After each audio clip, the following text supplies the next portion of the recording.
On a hot early June day, I was getting ready to pick up my granddaughter Lily.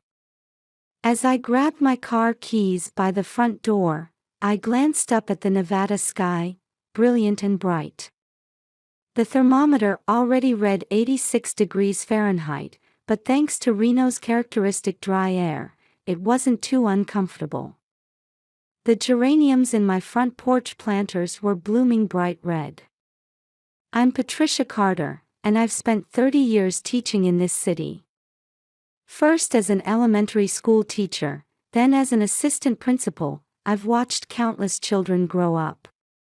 Now retired, I do a bit of real estate work, and nothing brings me more joy than when my former students come looking for houses. Just last week, a student from 20 years ago signed a contract, saying, "I trust any house you recommend, teacher." I've lived in this house in the De Monte Ranch district for 15 years. The neighbors are warm and friendly, and weekend barbecues in our yards have become a tradition. In this quiet residential area with the Sierra Nevada mountains as a backdrop, picking up and dropping off Lily has become my daily routine. Every morning, I have breakfast at Denny's. This morning too, I was checking Lily's pickup schedule while spreading out the newspaper at my regular table. Betty, the waitress, brought over the usual black coffee and an English muffin. The local paper reported on a casino-related debt collection incident. While not uncommon in this city, for some reason, I felt compelled to clip the article this morning. Grandma. In the evening, when I went to pick her up, Lily came running toward me in front of the McKinley Arts and Culture Center, clutching her piano lesson bag. This tall 10-year-old is the daughter of my son Mark and his wife, or perhaps soon-to-be ex-wife Jennifer. With her sensitive nature, she's known as quite the accomplished pianist at her music school. At last year's recital, she captivated the audience with a perfect rendition of a Mozart sonata. "How was your lesson today?" "I played Chopin's Etude perfectly." The teacher praised me. Pride mixed in Lily's voice as she climbed into the back seat. This is one of my greatest joys, watching my granddaughter grow up from such a close distance. Lily has her mother's green eyes and her father's straight nose. The neighbors often say she takes after me in personality. But lately, a dark shadow has been creeping into this daily life. Mark and Jennifer's divorce mediation had begun. Jennifer works as a dealer at the Grand Sierra Resort, while Mark serves as a project manager at a construction company. Their relationship seemed fine on the surface, but it suddenly grew cold 6 months ago. Jennifer's behavior changed around that time too. Her night shifts increased, her complexion worsened, and her voice on the phone seemed somehow hollow.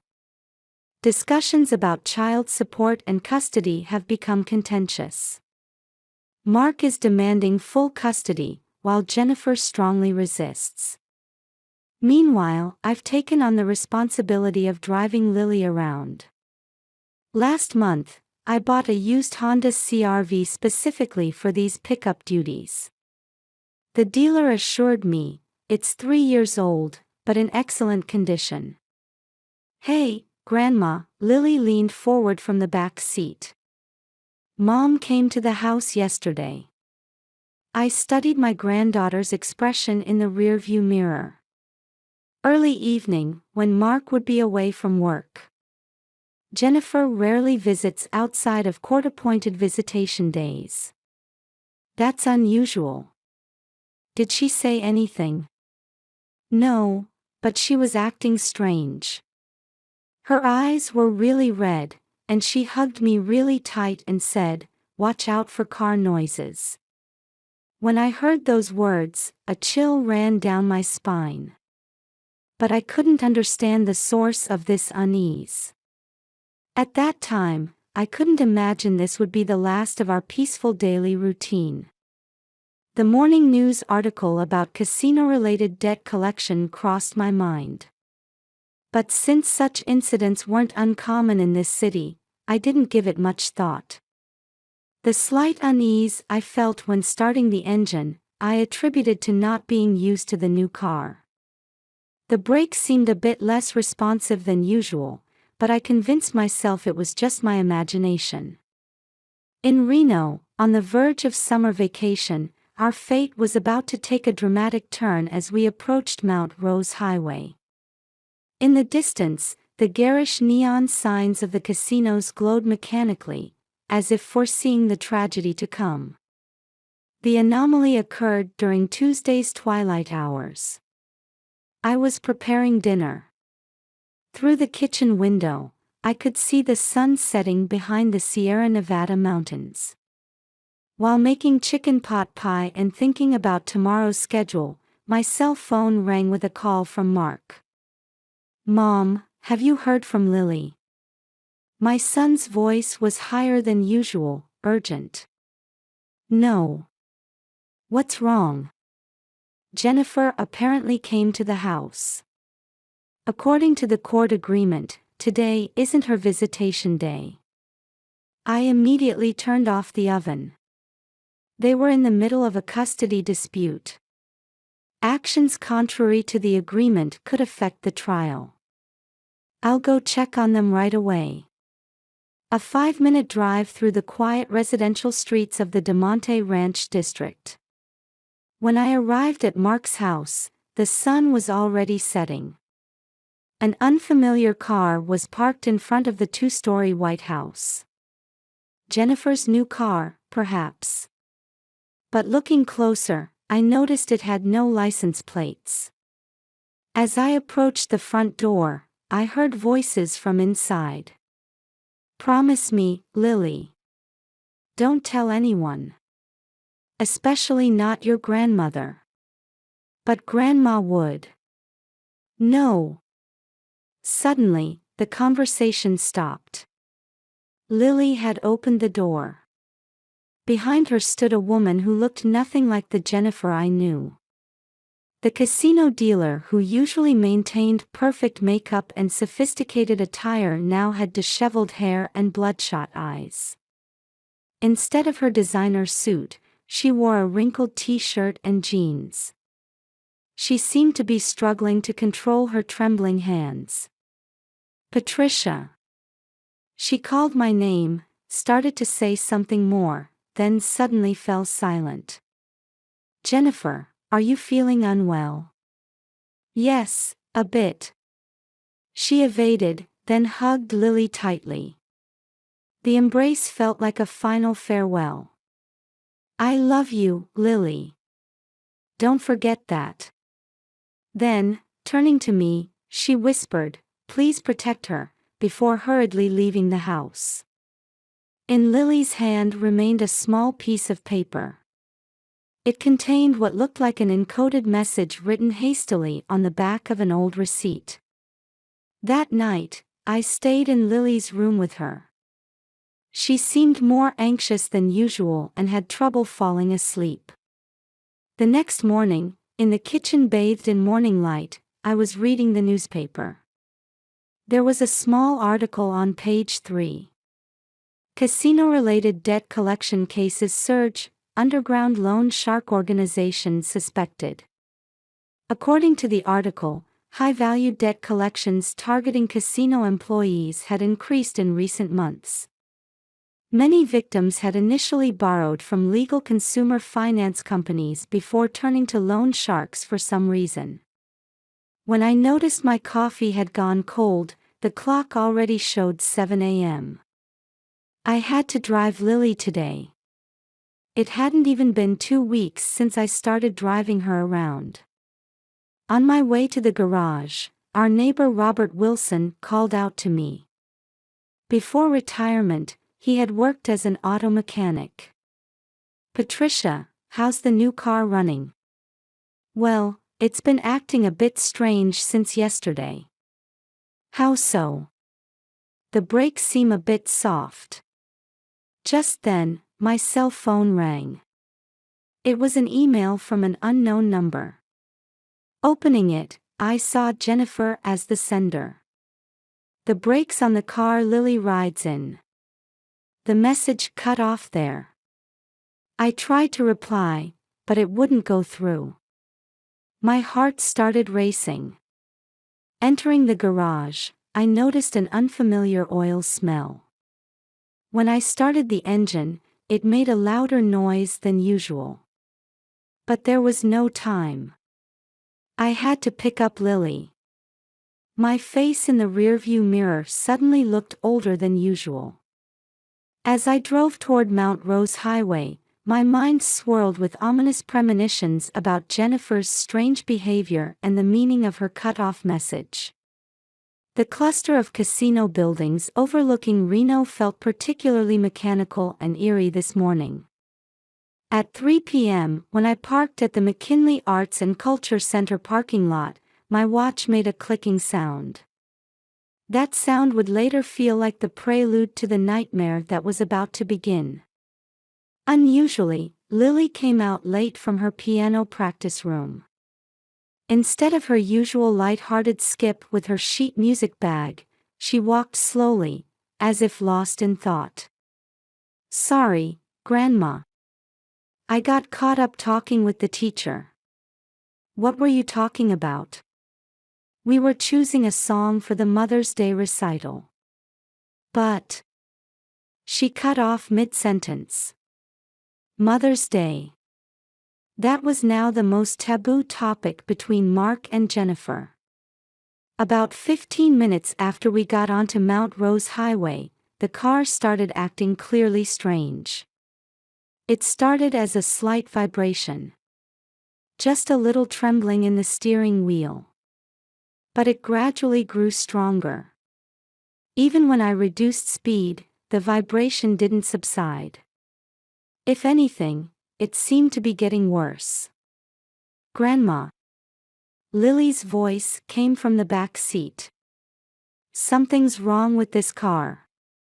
Her face in the rearview mirror looked less worried and more like she had realized something. As if she had been waiting for this moment. "It's not just imagination," Lily continued. "Mom said to watch out for car noises." Just then, my cell phone rang. Answering on hands-free, an unfamiliar male voice came through. "Is this Patricia Carter?" "This is Detective Collins from the Reno Police Department." "Are you currently driving a Honda CR-V?" "Yes, I am." "Pull over to a safe spot immediately." Before he could finish, I pressed the brake pedal as hard as I could. However, instead of slowing down, the car began to accelerate. "Lily, fasten your seatbelt tight." I kept desperately pressing the brake. But the pedal began to thrash under my foot as if it had a life of its own. The speedometer needle climbed, 60 miles, 65 miles, 70 miles. Sirens began wailing behind us. Police cars. But their presence now brought not relief but greater terror enveloping us. "Get out of the vehicle immediately." The shout from the police car cut through the wind. Clear panic mixed in their voice. Lily had started crying in the back seat. Mom said, "If the car starts acting strange, jump out right away." In that instant, everything connected.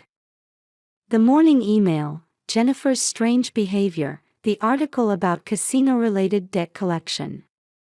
And most importantly, that piece of paper Lily had been clutching that night. What was written on it must have been a vehicle identification number. A police car pulled up alongside us. A young officer was desperately giving hand signals. Beyond him, another police car. I could see the officer inside shouting something into their radio. "Mrs. Carter." The officer's voice echoed in the car. There's an emergency vehicle waiting area 500 yards ahead. Hold on until then. I gripped the steering wheel desperately. My palms were sweaty, my arms shaking. But I had never felt more clear-headed than at that moment. I had to protect Lily. Jennifer had been trying to warn us about this. The waiting area came into view. At that moment, a loud noise erupted from the engine, and black smoke began rising. The car's vibration reached its peak, filling the interior with creaking sounds as if everything was about to fall apart. "Lily, listen to me carefully," I said, trying to appear as calm as possible. "When we enter the waiting area, open your door and jump out immediately. The officers will be waiting." "What about you, Grandma?" "I'll get out of the car right after you." I knew those words wouldn't come true. Someone had turned this car into a machine from hell. And that someone had meticulously prepared to ensure the driver couldn't easily escape. 100 yards to the waiting area. Police cars moved in from both sides, escorting our car like guardrails. An ambulance was waiting beyond them. "Lily, ready. Jump when I give the signal." "No, Grandma. Let's go together." "It's okay, I promise I'll get out of the car after you." I held the steering wheel with my left hand and unlocked Lily's door with my right. 50 yards to the waiting area. "Now, Lily." I deliberately turned the wheel right. The centrifugal force opened Lily's door, and she was thrown out of the car. Officers rushed to catch her. At that moment, my car began to accelerate again. The driver's side door was now firmly locked, showing no signs of opening. The engine roared, and the car began to run wild, completely out of control. All I could do was pray. Pray that Lily was safe, and that Jennifer would forgive my decision. Just then, a new email arrived on my phone. The sender was Jennifer again. "Patricia, that car has been tampered with. Because I kept refusing, they were going to take Lily's life instead of mine, but I believed you would understand.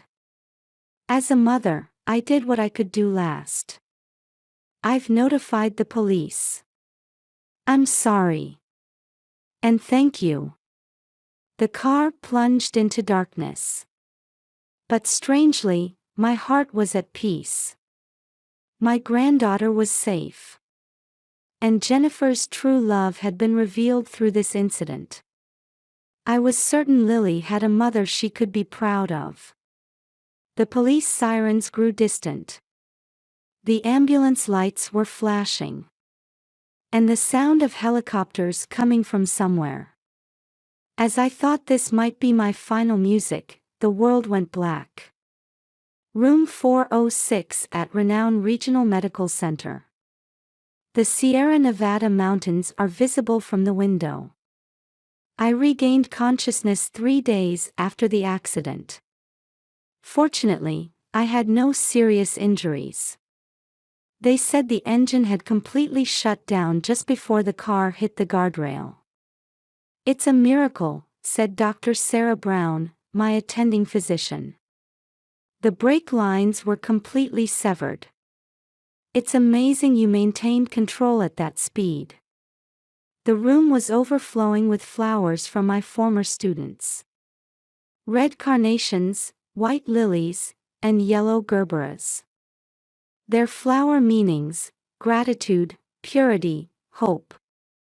The students I taught over 30 years were now giving me courage. Lily, who had held my hand all night without letting go, was sleeping beside the bed. Mark sat in the chair opposite her, reading a newspaper. The room's air carried a faint scent of flowers mixed with the hospital's characteristic antiseptic smell. Every time a nurse came to change the 4, Lily would wake up and anxiously peer at my face. Each time, I would smile and whisper, "It's all right." A week later, I was discharged. When I returned home, there was a letter from Jennifer. The envelope was made of quality paper, with my name written carefully on the front. "Patricia, you were my salvation. Thank you for protecting Lily. I'm entering a rehabilitation program. I want to become a mother who can face her daughter with pride someday." Yesterday, I had a long talk with my counselor. The debts, the gambling, perhaps it was all an escape from reality. But my love for Lily was always real. I want to use those feelings as support for my life going forward. That evening, Mark came to announce an important decision. On the table were Lily's favorite chocolate chip cookies, with the aroma of coffee in the air. "I've decided to withdraw the divorce. Jennifer needs a chance at rehabilitation. And Lily needs her mother." A month later, Jennifer received weekend leave from the rehabilitation facility. The destination was McKinley Arts and Culture Center. It was the day of Lily's piano recital. During a visit at the facility, Jennifer confided in me. "At the facility, I wake up at 5 a.m. every morning to meditate. Then I write letters to Lily. I can't send them yet, but they're keeping them safe until the day I can give them to her." Chopin's Farewell echoed through the venue. In the audience, I held Jennifer's hand. Tears glistened in her eyes. But they weren't tears of sadness. When Lily finished performing, the venue filled with warm applause. And on stage, the young girl smiled straight at her mother sitting in the front row. "There are new forms of family," I said to Mark while driving home. "They don't have to be perfect. What matters is that everyone keeps moving forward." The sun was setting over Reno. Today, the casino neons seemed to shine like beacons of hope. Our car was driving slowly but surely toward a new future. 6 months after that incident. Now, Lily visits Jennifer on weekends. Mark is gradually rebuilding his relationship with his ex-wife. And I've started volunteering to read books at the rehabilitation facility every Wednesday. The other day, I saw Jennifer sitting in a circle with other residents at the facility, engaged in serious discussion. She was sharing her experiences, trying to support others in similar situations. In her presence, I sensed a new kind of strength. Lily is now practicing a new piece for the Mother's Day recital, Debussy's Clair de Lune. "I'm playing it for Mom," she says proudly. Her profile shone brighter than ever before. Life sometimes presents us with unimaginable trials. But there's always light beyond them. We learned this truth firsthand. And now, that light continues to gently illuminate our family's new path forward. I'm writing this story on a spring afternoon, 1 year after the incident. Outside my window, the geraniums are beginning to bloom again.